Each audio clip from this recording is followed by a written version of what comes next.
Aryan, kau buat apa kat sini? Kau tahu mana apa tadi?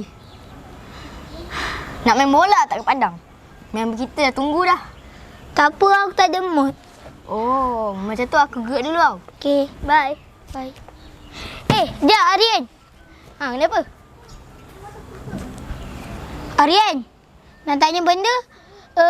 Kau ada idea tak untuk hari guru nanti hadiah yang bagus tapi tak perlu keluar modal besar? Jap aku fikir jap. Aku ada idea. PS5. Apa yang kau cakap ni? Aku tanya idea. Aku dah cakap kan. Kau yang tak dengar elok-elok. Kan hari guru. Bijak kau ni. Aku tak pernah terfikir nak buat tu. Ni Aryan kan, mestilah. Bijak-bijak apa tu? Hai Abang Aryan. Abang Aryan nak pergi main bola Nak ikut? Tak boleh. Aku tak benarkan kau. Perempuan mana boleh main bola? Alah.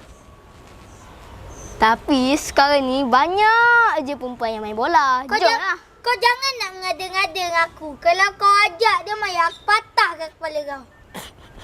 Tepi sikit adik nak duduk Tadi bijak apa yang abang sembang dengan Abang Aryan tadi tu?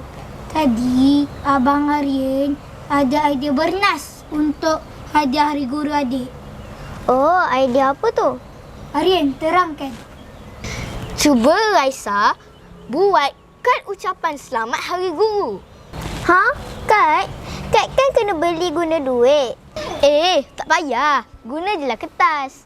Nanti Raisa lukis je lah cantik-cantik. Tapi kan kalau ustaz tak terima macam mana? Belum cuba, belum tahu tau.